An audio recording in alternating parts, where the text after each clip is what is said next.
Hello, all you hardcore boxing fans out there. How are you doing? It's Russ here from Porky's Corner, the voice of hardcore boxing. But you already know that, don't you? Because that's why you keep tuning in, and that's why my channel's going from strength to strength. We say the things that nobody else dare say. They don't even dream about saying it. Right, today I'm joined by Russ from West Ham. But let me just say, the join button is below the likes and subscribes numbers below the video. So if you want to press that and get extra footage, extra videos, you'll get an extra 10 a month. That's $5.99 a month. Now we've had the free plugs, over to Russ. He's called Russell as well. Two Russells. What a great name. What a great name. Do you know it's French? Pardon? I've been told it's French, the name Russell. How are you doing, Russ? You all right? Yeah, I'm all right, thank you. So you're a boxing trainer. You work at West Ham. Been at West Ham for 22 years, over 3 periods, on and off. So you're an amateur trainer then, yeah? Yeah, I boxed for West Ham in the mid-80s. Boxed in the same squad as Nigel Benn. Well, that when Nigel Benn, but mid-80s, that, yeah, because 87 he turned pro, didn't he? Yeah, I was just... He won the ABAs in 1986. I was still in the juniors, but then I moved up to senior and trained with him briefly just before he turned pro. Yeah. You'll know Mark Kaler then? Yeah, I've met Mark a few times. Kaler, he used to come running with us on Saturday mornings when we was in the championships. You still do that Saturday morning run? No, I did this morning. I went for one this morning, but... No, I ain't done that for a few years. Yeah. My friend Glyn Rose, they do a bit of a run up in Peak Districts, is it, or something on a Saturday morning, all gym. They go. I don't know if they do it now, Russ, but because of pandemic, but they always do a big run on a Saturday. Kevin Mitchell takes a lot of our boys on a Sunday morning over Hainault Forest in Essex. So I think we're starting it up again soon because of all the restrictions and all that. You know, we've got to be careful what you can and can't do, ain't you? How is he, Kevin? Is he all right? Kevin's good, yeah. Yeah, I speak to Kevin regular. I'll train his boy with Chrissy Penny at the West Ham Boxing Club and the other trainers. And obviously Kevin's got a really hands-on role with his boy Connor. He's a talented kid. I don't want to start making predictions, but he could have a good future. Yeah. You've grew up with Mark Tibbs as well, didn't you, Russ? Yeah. I know Mark very well. Families, you and he? We're the same age. Same school? No, we didn't go to the same school. He went to Langdon in East Ham. I went to a school. Well, I went to a school in Canning Town in the East End of London. I got entered into the schoolboy championships one year. West Ham Boxing Club put me in it, and then Mark had already had about 45 fights, and I think he'd only lost 2. So I could have boxed either. I could have gone in the championships with 3 bouts, 4 or 5 bouts I'd had. So I could have gone in the championships and boxed Mark, which would never have happened because he'd have beat me anyway. Yeah. Or I could have gone up a weight and fought a fella called Dean Ollington, who's on the British Boxing Board of Control now. They're both Repton fighters, but they both started off at West Ham and they went to Repton.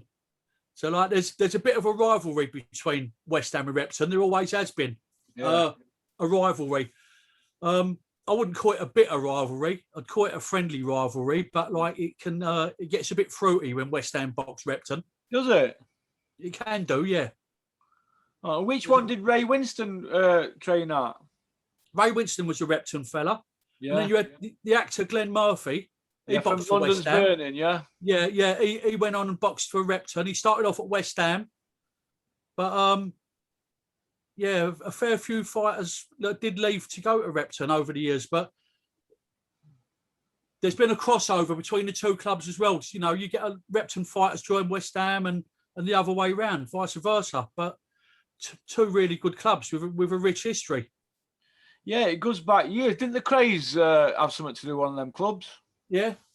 Well, that Repton. They both boxed for Repton. Yeah. Just while we're on subject to Repton, just want to send sincere condolences to the family of Tony Burns, who recently passed away, and very good trainer, very respected in our neck of the woods. And I just want to send these sincere condolences to the family. So sad to hear that. Good boxing man, Tony. Oh yeah, unbelievable. Yeah. Yeah, sorry to hear that, mate. Yeah. So how many days a week are you involved with West Ham then, Russ? Mondays, Wednesdays, and Fridays. Yeah. Went like pre-pandemic, obviously. Yeah. Mondays, Wednesdays, and Fridays. When we're in championships, we get them in to do extra days. A lot of the boys do S&C training now, strength and conditioning, for those who don't know what that is. So, yeah, they do a lot of that.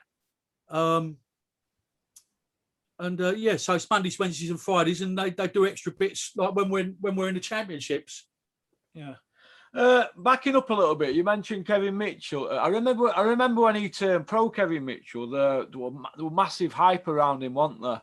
He was in all magazines. He had a spotlight running for a good few years, and they were saying he was going to go not only to the top, but he was going to be pound for pound. Wasn't he? He was tipped to be the biggest star from your era for a very long time, wasn't he, Kevin Mitchell? Yeah, he was. I remember his debut at Goresbrook Leisure Centre. He boxed a fella called Stevie Quinn.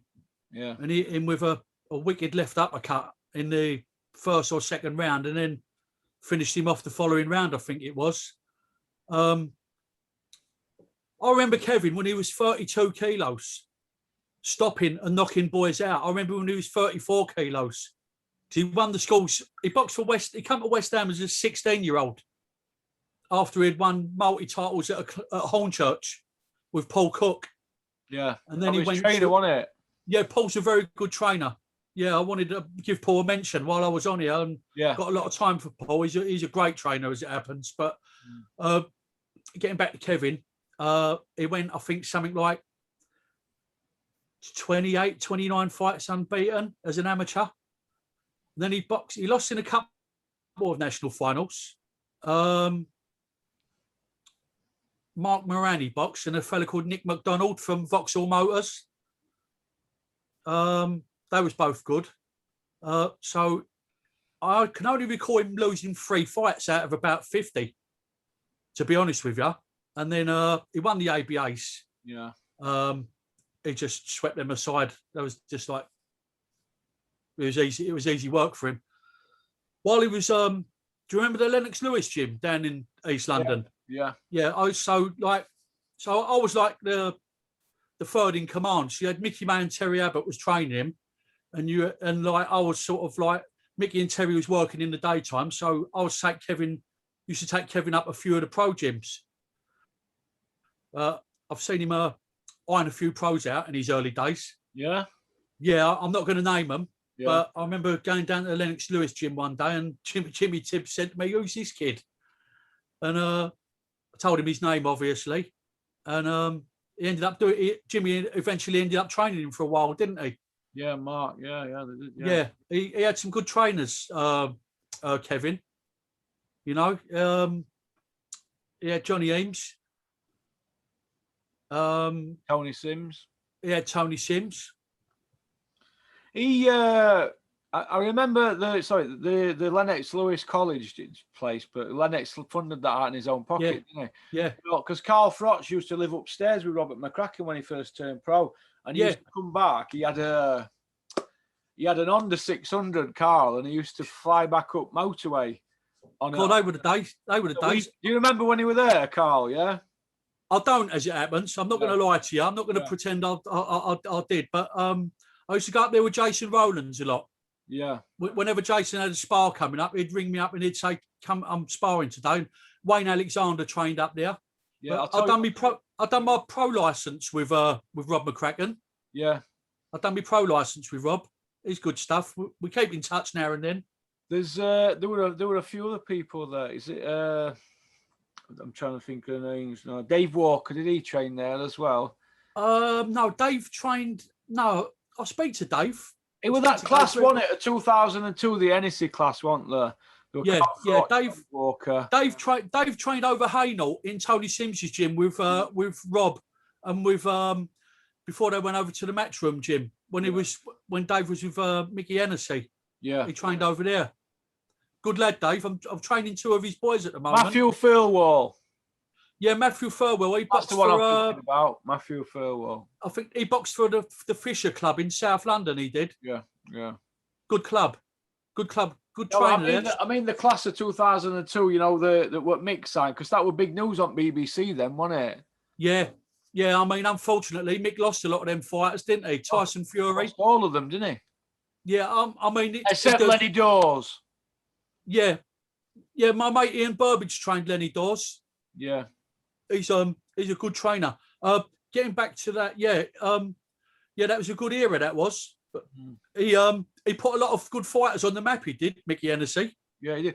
What happened to Colin Lyons?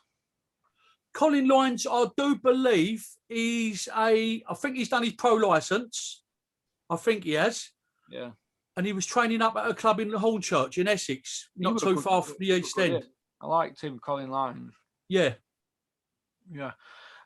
So you basically spend a lot of time up at West Ham then, and obviously you deal with England amateur and stuff like that. What kids are coming through now then, Russell? You rate? I don't want you to be biased, because it's hard not to be if you run a club, innit? But there's obviously some good kids coming out of your gym because it's West Ham, innit? You get rid of any bad apples, don't you, down there? From what I've heard, there's no divas, is there? No. There's no egos. You know what I mean? You be a 5-fight novice or a 50-fight like sort of seasoned amateur. Yeah. So we've got a boy called Finley James, who's the captain of the club. He's a talent. I'll mention him first. Frankie Woods, Tom Welland. These are all youths. They're all like 17. Freddie Pullen. Yeah. We've got a European gold medalist, Anthony Connors. Yeah. But what we don't know, Russ, is how many of these boys are going to. I mean, some of them names I mentioned, I think they're ticking over, doing bits and pieces. But like, there's a lot of boys. We're going to lose a lot of boys down to this pandemic. Yeah, we're gonna lose a few boys, and I think we're going to gain a few as well, because me and Chris, like, our phone rings a lot, and Jason, who runs the club, Jason Ball, he deserves a big mention. Yeah. Right, so like we often get phone calls from dads from other clubs wanting to join, but they come and they go, don't they? But it's before the pandemic, things were looking good. We had, I think, 4 or 5 in the national semi-finals. Yeah. Which was due to take place, and then the pandemic kicked in, didn't it? And we're just waiting to hear now, aren't we? Well, everybody is, aren't they? Yeah. So how's funding going on with club and that? Is anybody helping you from government or anything, Ross? Well, I think there was a campaign, wasn't there, going around. Amateur clubs weren't. When it was announced what the government were dishing out money-wise, boxing wasn't in the curriculum. Yeah. So I don't know I really don't know what's going on there. We get help with a bit of sponsorship. We had MTK and an academy for like sort of college boys. Yeah. Twice a week at ours. That's a bit of a standstill at the moment because of the pandemic. So no, we it's at the end of the day. I mean, we do need amateur boxing. It's hard with no money coming in at the moment. Yeah, for the clubs. Do you know what I mean? Some clubs are folding, Russ. Yeah, I know. You have noticed. I've had a few people. There's some clubs up north folding. There's some clubs down here. I know trainers who have packed it in. Well, all I'm going to say to you is I've had a few people who. So bear this in mind before we move on further with conversation. A few people have rung me. I'm not going to say who, but they're unhappy about what's gone on. So I don't know if you're unhappy, but obviously they don't want you to shoot your Senate foot saying anything because my channel's a bit controversial. But so I'm going to say it. I think that the people who are in charge of the money are out of order, the government and that. But I also think that boxing needs to help itself, right? It shoots itself in the foot constantly. For example, Fury Joshua, Tyson said it were a done deal in June, a 2-fight deal signed and sealed. Hearn said the same. 9 months down the line, it's all collapsed, hasn't it now? Now, we've all been saying that anyway, because it's full of liars and ponces and vagabonds, isn't it? But the point I want to make is, when the people or the powers that be look at boxing as a whole, they think, look at this lot here. Look at this shower running this lot. From top to bottom, from board level up to amateur level, all the way up to board level or whoever, at professional level, promoters all the way through. Take a good look at yourselves, because when the money got dished out, there were no for boxing, mother. Nothing. Definitely not. There's a few people on England Boxing who, as you know, are the organisation who run our thing. Yeah. A few people should have come out really and spoke out, you know. Well, they're not going to do when they're getting looked after themselves, are they? Now, I'm not going to hammer people like Robert McCracken here, but I know what Robert McCracken gets a year up there, and I know that he gets very well paid for Joshua, done in all the rest of it. He has said nothing.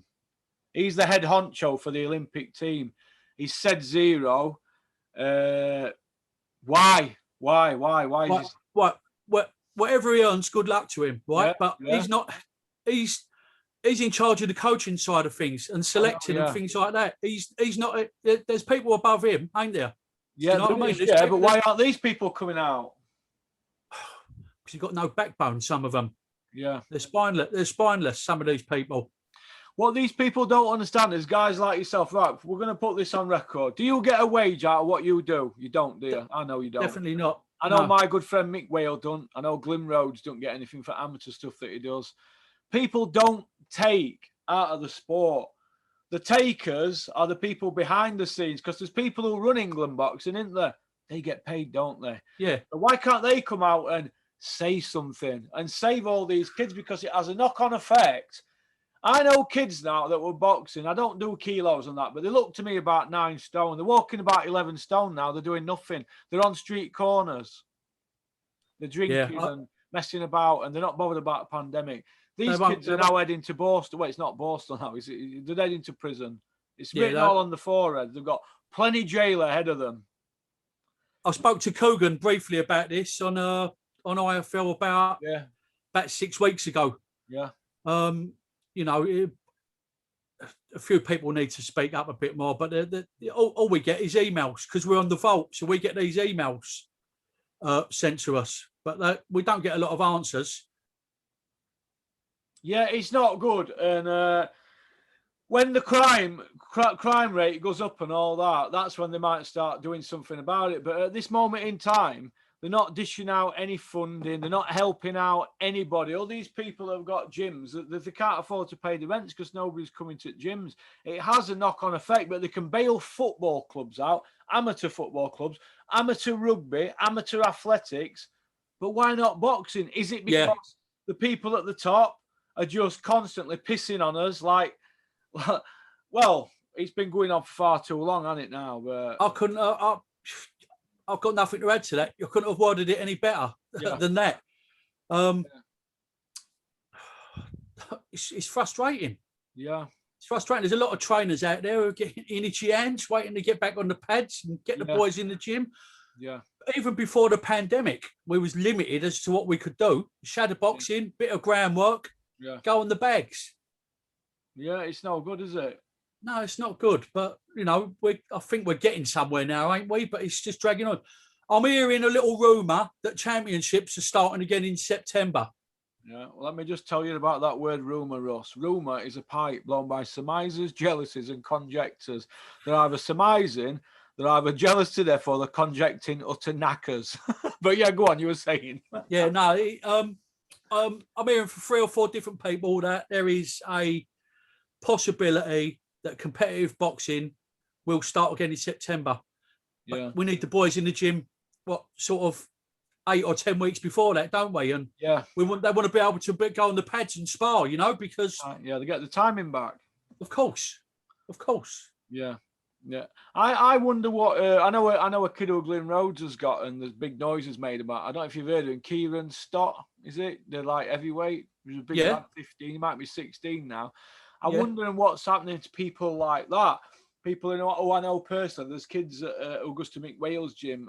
I wonder what's going to happen. The little Archie, he's only 10, 11. He's fearless, and I wonder what's going to happen to these kids if it drags on another year. Because I mean, I've also heard a rumour that same one you've heard. Later on this year there might be something happening, but I've also heard it might not be as well. They're taking it on a month by month basis.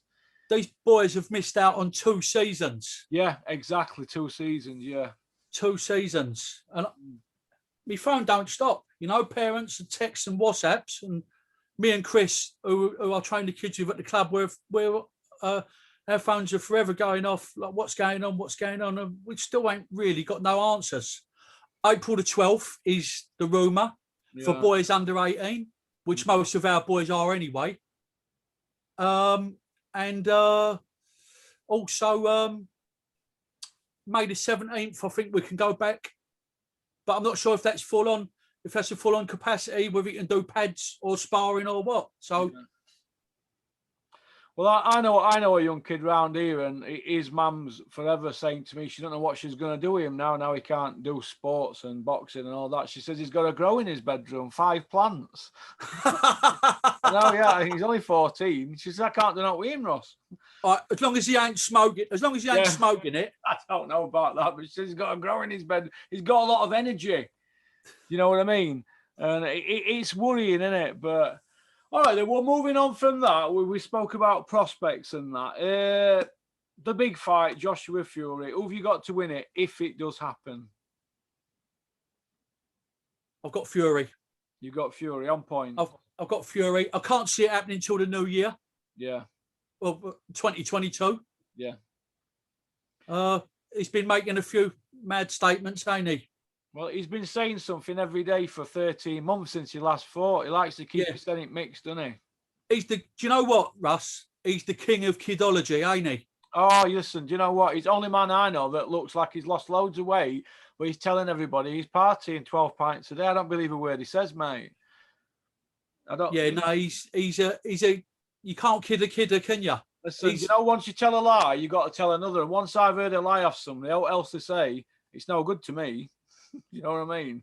Yeah. So that's how I look at it personally. But everybody looks at it differently. But if you look at Eddie Hearn now, he's probably rubbing his hands with glee because they don't really want to go near Fury. They're going to say they are to spew out to fans, but they don't want that fight. Joshua will pick off all the C class and maybe B class fighters. He'll stay away from Usyk like he did Ortiz. He'll stay away from Joe Joyce because they had some wars up there. He won't want to go near any danger. But any fight he has, they're going to hype up into a 50-50, aren't they? So they're rubbing their hands then. On the subject of Usyk, he's ranked number 10 in the Ring magazine. Yeah. He's ranked number 10 in the heavyweights, and he's only boxed twice, ain't he, at heavyweight, I think? Yeah.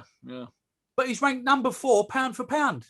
How'd you come to that conclusion? I don't know, mate. It's because they're being manipulated. And then there's the other thing. He's ranked number 1 by the WBO. So why isn't he screaming at Eddie Hearn, you better vacate this belt so I can fight Joe Joyce? But I've heard Joe Joyce don't want to fight him. They're all pandering to what Eddie Hearn's pulling all the strings, isn't he?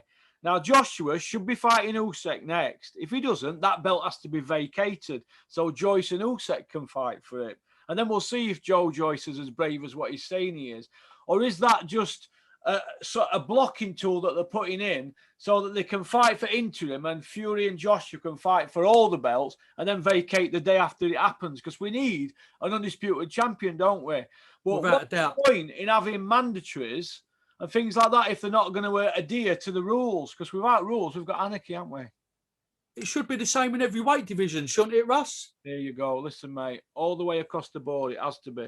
You can't just have the WBO saying, well, we'll make this a number 1 and number 2 fight for interim, but we'll let them fight for undisputed. That's not in the rules. The WBO rulebook states if they don't defend within a certain amount of time, that belt becomes vacant. So why isn't Frank Warren pushing hell out of this? Because he's got some pull with WBO to get Joyce and Usyk fighting for that belt. Because Frank Warren's got a conflict of interest with Tyson Fury going for undisputed with Joshua, hasn't he? So you've got too many cooks spoiling the broth, haven't you? Yeah. Some of these big promoters, Warren and Earn, I would have liked to have seen a few more small shows over the pandemic rather than the big one. I would have liked to have seen a few more. There's a lot of young pros out there up and coming. They've been pro for like 15, 16 months, but they haven't fought yet. Some of them have. Some of them ain't. Put the ones out there that do views, haven't they? Yeah, of course. But I would have rather what you just said there. I would have rather seen that instead of Eddie Hearn making it about him having a show in back of his garden and everybody's saying it's innovative, it's this, it's that. What? Just because it's a show in his garden with a few fireworks, does that mean? What about the quality of the shows? Because they were shockers. He's got to have a few operations, isn't he, Eddie? There's a few people that have got their tongue down the back of his arse. Oh yeah, there's a few trainers hanging out at back of him. Few trainer managers, but that's how he wants it. You see, what he's doing, he's building armies. Right? He don't need to give anybody a contract when he's got people who are Sky pundits and are hanging out at back of him, who are managers and trainers, and they're giving their undivided love towards him. You know, your Bellews, your Dylan Whites, your Caldwells, your Steffi Bulls. If they're giving undivided attention to him and all their love to him and loyalty, where does that leave Frank Warren and these kids who might be able to get a fight with Frank? It's a divide. It's becoming a divide and conquer. It's called. And what they're doing, they're freezing certain people out. Like he throws Warren out in 10, 11 years. They've had 3 or 4 fights, and it looks like he got rid of Joe Gallagher, hasn't he? By the looks of it, you know what I mean? He's had Callum Smith take a fight at 4 weeks' notice against Canelo for chump change. What's all that about? But that all stems from Eddie's matchmaker, Paul Reddy, set up a management company or some consultancy company, and doesn't he advise Callum Smith? It's all very Eddie orientated. He's pulling all strings, isn't he? He doesn't have to get a contract if he's got people gagging to work for him and saying, yeah, we'll not work with other fella, because that's what's going on behind the scenes. Yeah. And it looks like they've got into Beefy's head, because he's gone, hasn't he, Beefy Smith? I would say that because Beefy's gone and Callum's coming off a loss, I'd say he's going to go as well, but I don't know. I hope he don't. And this is what you've got. He's pulling all the strings. That's what he's doing. And it's in front of your eyes. Quite early in the pandemic, up until about 2 or 3 months ago, I think MTK put some good shows on. Yeah, I did. They had to put a good one on last night. Weren't there one last night up in Bolton? Yeah. Yeah. So they're doing all right. They're paying fighters on time. Whatever they've got going on behind the scenes, I don't want to know. As long as fighters get paid, as long as health and safety is all right on night, I'm not really bothered where the money comes from. Do you know what I mean? Or whatever they're doing. Good luck to them with boxing side of it. But if you take MTK out of that game, though, there'd be a lot of problems, I think, because they've got kids on contracts, haven't they? And that, so they've got a lot of fighters signed, yeah. About 300 fighters, aren't they? So there'd be a lot of people starving if they ended up in any legal issues or any other issues, whatever. But all right, Billy Joe Canelo, does it happen? The contract's still not signed. What do you think, Ross? Right, I haven't spoke to Mark for a while. I haven't spoken to him in about 3 or 4 weeks. I don't think they're out in Tenerife, Russ, playing tiddlywinks. Do you? Yeah, Fuerteventura Ventura, they're out in it. Yeah. Yeah. I don't think they're out there. I don't think they're out there playing tiddlywinks, mate. Yeah, but Billy Joe's been out there many, many times in the last few years and still not fought, hasn't he? Yeah. Has he? Yeah, he's always out there, isn't he, Billy? He's very inactive since he won belt in 2015. Well, he had 6 fights, 1 a year he averages, doesn't he? So he's too inactive for me, and I've gone on record. I think he's too inactive for me, but I've gone on record this week and said he's got a 1 in 10 chance of beating him at 168 pounds. I give him a 4 in 10 chance at 160 pounds 3 years ago. But that's 3 years ago, isn't it? We're not talking David Lemieux 2017 now, are we? We're 2021. No. So but time don't wait for anybody, does it? And he's moved up a weight. He weren't icing people at 160, so he's not going to at 168. Canelo's had Golovkin whacking full on and Kovalev at 175 hit him, or 192 in ring. So if he could take the force of them, Billy's not going to tickle him, is he? you know what though? He's always sparred big men. Yeah, I know he has. Yeah, he spars Charlie Duffield, doesn't he, as well? He's a big lad, isn't he? Yeah, Charlie's big. I used to train Charlie, by the way, as Yeah, an amateur. Good kid. Won the schoolboy championships with us. Did he? Yeah, he did. Yeah, He nice can boy, punch. Charlie. Pardon? He can punch. Yeah, he can. He was a bit inactive. I think he turned pro quite late. He had quite a gap, you know. I think he packed boxing in for a few years, and then he went over with Mark. But he spars other big people, you know. I'm not gonna say who on here because it's not my business to do that. Yeah, but I know he does. Yeah, he's more than capable of winning, but I think Canelo's more active, and if it goes to points, Billy's not going to get the rub of the green, and it looks like, and this is where I have an argument with Eddie Hearn. Joe Gallagher wanted an English referee, didn't he, for that fight, at least one. Eddie said, no, we can't do it, you know, when Callum fought Canelo. But yet, it looks like they're going to do it for Billy Joe Canelo. So what's all that about? I don't get that, mate. Whose corner is he in? It did he go all out to deliver Callum's belt, ring belt, and WBA belt to Canelo? Were he in Canelo's camp all the way through? I don't know, but it looks that way now. Doesn't it? It's all pointing to that way. I don't know. Yeah. You said one word there. Yeah. What? You said capable. Yeah. Yeah. He's capable. Oh, right? Really? Yeah. And he is more than capable. Yeah. Right. Like he's so focused on this fight. I know it ain't signed at the moment. Yeah. Well, I haven't seen the bit of paper that it's signed on, and no, I don't think you have either. No, it's not. Do you know what I mean? And even if it was signed, they're not still going to show you the bit of paper because we had it with Josh Taylor and Romero. No, we had it with Fury and Joshua, didn't we? We didn't see contract, did we? Yeah, we didn't see the contract. But he's got the tools in the box to do it. I believe he has. I mean, the way I see it, he's got a boxing man the outside, box on the back foot, show him a few feints, draw him in, throw a little 2 and a 3, and move and run. Because if he holds his feet in front of Canelo, he's in trouble. Because you're not going to get him out the centre of the ring, are you? Amir Khan showed the blueprint, but he couldn't stay hard at way for 12 rounds, could he?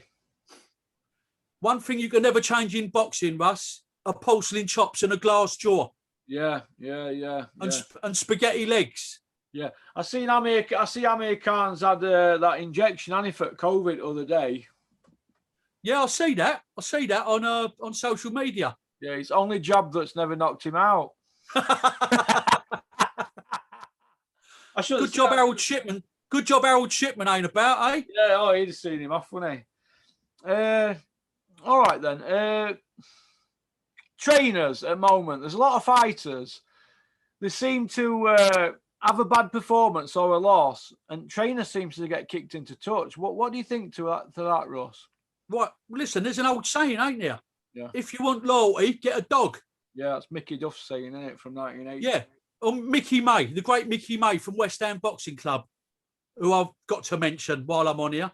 Yeah. The great Mickey May always said it. Yeah.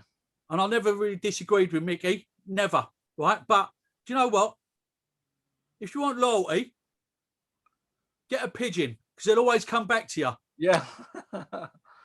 All right? If you get a dog, they can always run away, can't they? Yeah. And there's a lot of dogs in boxing. Oh, God, yeah, there is, yeah. But, you know, I've got a lot of good friends in boxing, fighters and trainers. Not going to name them, but they deserve better. Yeah. The trainers do anyway. Yeah. Dillian White against Povetkin rematch. Should it be pay-per-view? Definitely not, but it will be, won't it? Yeah. Definitely not. Was he number? I've got the ratings here. I think he's floating around at number 4, number 5, ain't he, at the moment? Dillian behind Usyk. Well, I don't know how Dillian's got that rating because he's not won a European yet. I know.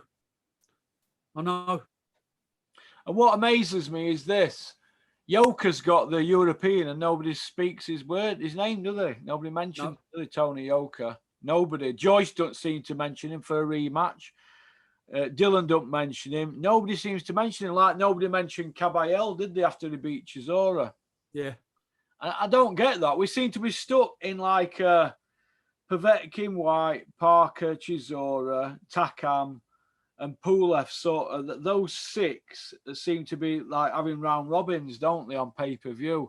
And I'm wondering where we're heading here with this recycled rubbish. Whether Eddie's just dragged it out so he can run the Sky deal down or what, I don't know. Because the word is they're going to leave Sky, aren't they, with boxing side? Outside the top 4, it's all a bit boring, ain't it? Well, yeah, nothing's happening, but they just keep they're giving people rematches when they've been fighting for no belt. Dillian White against Povetkin, they fought for no belt, but there's a rematch. I don't get that, me. I don't get it. I don't. What is the point of it? Yeah. I don't. I think it wasn't there a clause in the contract? Yeah, well, there you go. Why was there even a clause anyway? It were a conclusive knockout, wasn't it? It wasn't like it were a contentious decision or a contentious stoppage.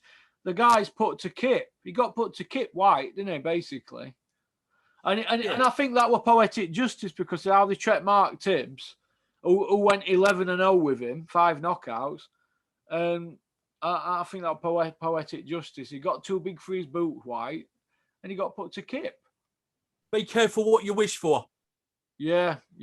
I suppose, yeah. He thought the grass were greener, Russ, didn't he? Yeah, definitely. As many do. Yeah. All right, then. Josh Taylor, do you rate him? I do rate him, yeah. Yeah. I do rate him. There's a fight I'd like to see him in if he beats, is it Ramirez, isn't it? Ramirez, yeah. Unification. I'd like to see him. Did you watch Jose Zepeda recently? No, I haven't, no, but yeah, go on.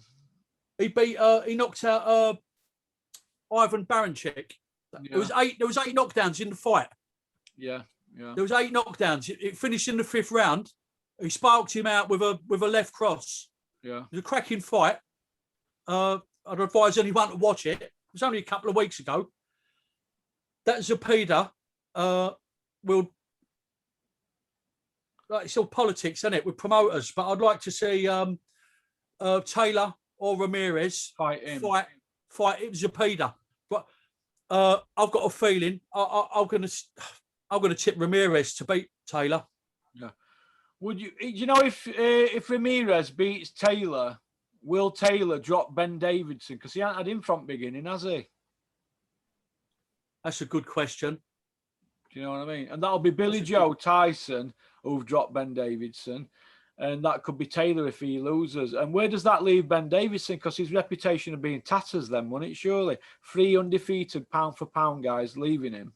Well, if you can call Billy Joe a pound-for-pounder. 3 undefeated world champions, should I say. Leaving Davidson. If Taylor has a bad performance on that, where does that leave him? Where did he leave Davidson? Sorry. Yeah, where does it leave Davidson if Taylor leaves him? Because that's 3 elite guys he's had dropped on his lap. 3 of them left him. If Taylor leaves him, where does that leave Ben Davidson? Does he go back to the drawing board? Or does he hover around like a bad smell? Because when your top guys are leaving you, what sort of message does that send through to the kids coming through? Well, if he can't hold a position with these top guys that are dropped on his lap. Because it has a knock-on effect as well with fighters and the trainers as well, as you know. Yeah. He's going to have to get his fishing rod out, isn't he, and go and find some more fighters. Yeah. If it's a big if at the moment, Russ, ain't it? Yeah. If Taylor leaves him. I've known fighters to go on, but how many fighters do you know that have gone unbeaten with a trainer and still left him? Not many, is there? There's been a few. I can't think of none off the top of my head, but there's been a few over the years. Well, obviously Tyson Fury were unbeaten with Ben Davison. He left him, didn't he? Yeah, unbeaten in how many fights? Well, he didn't have that many, did they? Exactly. Yeah. Be interesting to see if anybody knows. Send your answers in, porkycorner@mail.com. He's obviously got something to offer, ain't he, Davison? Yeah. But you know, you need a bit of longevity and like I know there's some good trainers out there, mate. There's some really good trainers out there. I've got a list of them here. Yeah. Unsung heroes, I call them. Well, then read them out. Ross, read them out. I'm going to read them out because some of them deserve a mention. Yeah. Ian Burbage, down in Surrey, used to train Lenny Dawes. Paul Cook. Adam Martin. Yeah. Spencer McCracken up there in the Midlands. Yeah. Mate of mine. Cole Greaves. He's got a couple of good fighters. Brian O'Shaughnessy. He used to train Lawrence Okoli. Gary Lockett in Wales. And I want to give a special mention to my mate Jason Rowlands, who's not training no one at the moment. He's not really looking for any fighters, to be honest with you, but he's got something to offer. Peter Sims, another one. Yeah. And he got nobody. Peter's got, he's got Spider, ain't he? Craig Richards. I think he's got a couple of others. He deserves a mention. There's some good amateur coaches out there as well that could that have got that I would say are as good as some of these pro trainers. I'll name them as well. Michael Smith. Yeah, Michael Smith down at Pinewood. Oh, Michael Smith down at Pinewood. Michael, great trainer. Yeah. Les Stevens Jr. Ant Kelly up from Wearmouth. Yeah. You know, Graham Rutherford up at Berkeley, another brilliant trainer. There's a lot of good amateur trainers out there. I'll even throw my own name into the hat. Not saying I'm brilliant, but like I've got a pro license. Do you know what I mean? But you wouldn't train an amateur the way you'd train a pro, would you? And vice versa.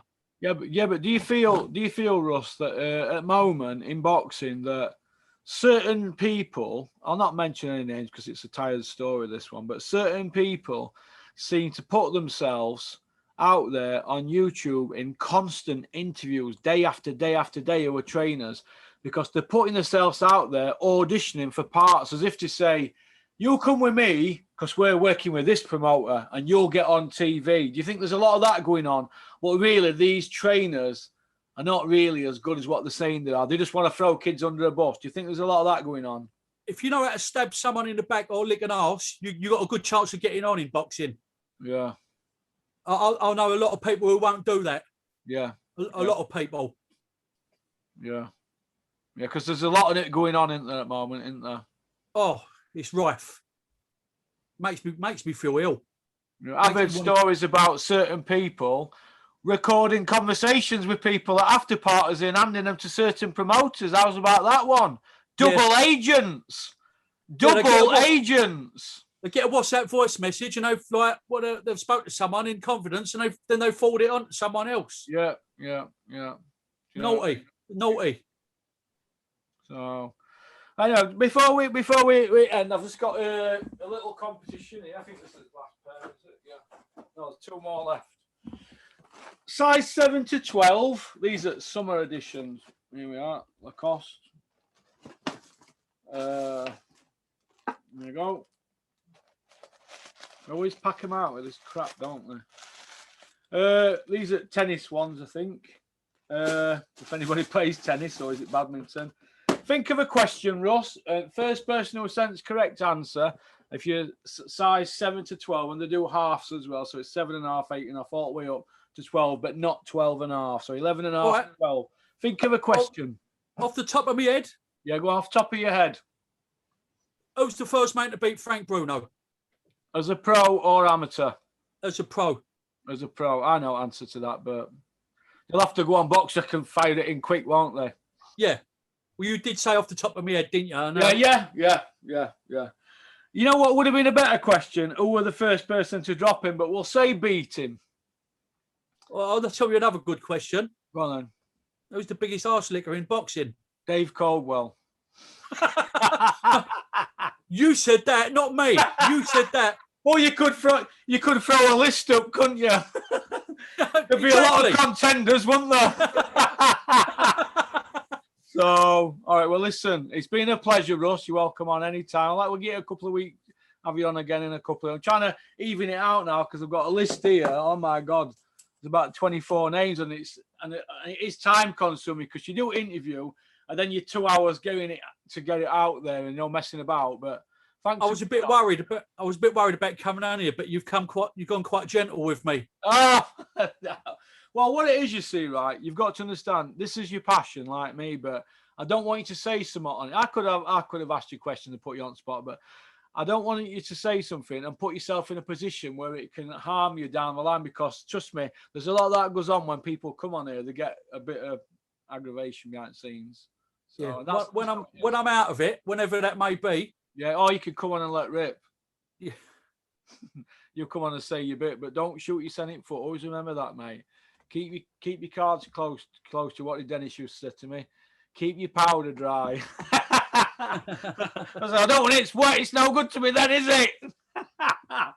How is he, Dennis? Is he still a manager? I haven't spoke to him since 29th of July, but yeah, he's all right. We have his ups and downs, don't we? Everybody falls out, don't they, in boxing, because they all think they know better, don't they? Sometimes you can be working with somebody, you can see things that you don't like, and you'll see what we're doing here, then you can clash. And there's a lot of things that Dennis does that I do like, that are usually not boxing related, and some of the boxing stuff that he does I don't like. And I'm not one of them people. I'm not a yes person, never have been.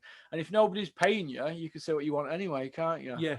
So Russ, before we go, right, I want to mention someone. Yeah. Right. Someone who's who means a lot to me. Right. A gentleman called Les Stevens. He passed away last year. Yeah. It's coming up to a year. It's almost a year of the anniversary of his death. All right. And I just want to give that man out a shout, because he's a proper man, and proper boxing man. Unbelievable, yeah. And you wouldn't meet a nicer person in boxing. Yeah. And Mickey May all the way. That's our club motto. Mickey May West Ham. all the way. Mickey May all the way. Well, they're looking down at you, mate. That's the Hammers, isn't it? Yeah. Hey, they're doing well, Hammers, aren't they? Yeah. Yeah. They're doing well. And everybody said they won in that stadium, didn't they? That's right. Are you a Hammer fan, yeah? Yeah, of course I am. You like Mark Tibbs? Mark Tibbs nearly played for West Ham, didn't he? He played he's a good footballer, Mark. Yeah. Jason Rowlands was a good footballer. Yeah. Jason Rowlands was a good footballer. Yeah. Yeah. All right, then. Well, listen, thanks for coming on, Russ. It's been a pleasure. All right. Thank you, Russ. You're a gentleman, and you're what we call up here proper. Good man. You take care. You'll have to come down for some pie mash one day. Mark Tibbs promised me and ended up taking me to a Turkish restaurant. I said, where's me pie and mash and liquor? I'll come down and see you when we all get sorted with lockdown. God bless you, Russ. Take care, Russ. Cheers. See you later. Bye, mate. Bye. Bye.